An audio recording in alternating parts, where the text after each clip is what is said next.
Crescent is buying quite a bit of it too right now. He's probably buying the futures.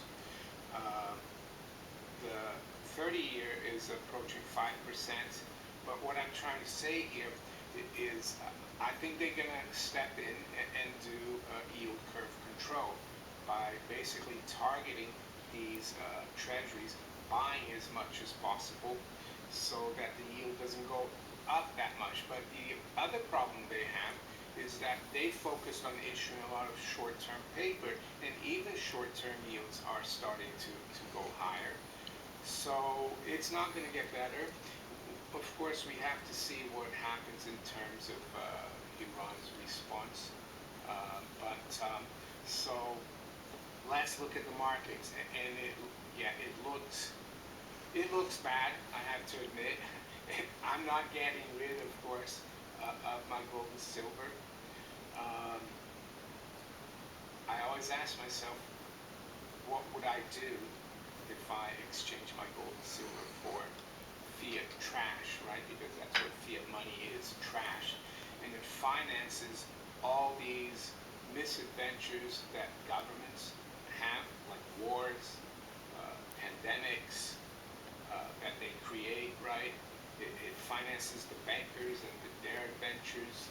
So just think about that. By getting rid of your gold and silver, you're actually helping these criminal people running our countries, right?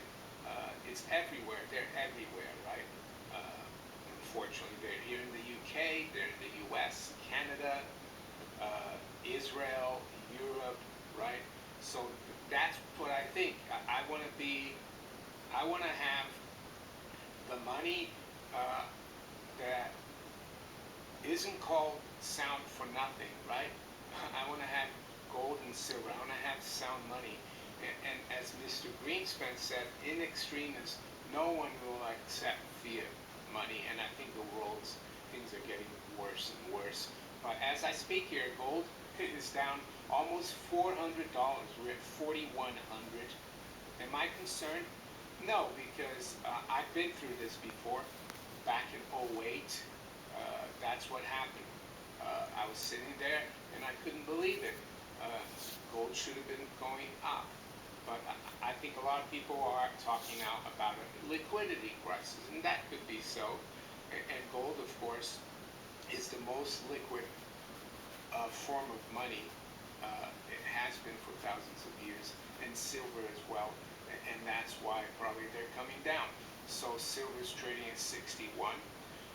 The Dow is only down 300 points, but I suspect it's going to be down a lot more. S&P is down 58, and the Nasdaq is 100, only down 1%. We're seeing the dollar strengthening, but not much really. The dollar index still trading out around 100, and about, as I've said many times, the dollar index was at 100 back in 1973 when it was created. Gold was at 85, and here we are 53 years later, and the dollar index is at 100, has gone nowhere, and gold is at 4,000. So that's how I would look at it.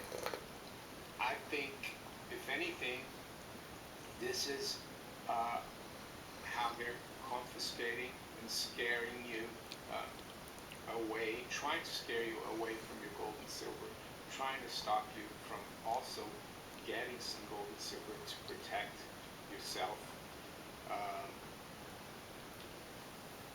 I'm thinking the worst. I think we could see this crisis evolve into a major war. I mean, World War III. We'll have to see what develops, how this week evolves. I think if Iran is still standing after this week, this is going to go on for a long time. And I saw that the U.S. wants, well, the Department of War, as it's now called, they want another $200 billion. And Secretary of the Treasury Bessent said yesterday, I think, in an interview, that they wouldn't raise taxes to pay for this war. So how are they going to pay for it? Well, they're going to borrow, print, and spend, just like they did in Vietnam. But this this is going to be Vietnam times 10, 20, 30. That's the other thing. Um, they're trying to they're trying to tell you, and you're going to see a lot of rubbish out there in the mainstream, like we did back in 2004, right, when they said that gold was pointless to hold, going gold, EFT, right?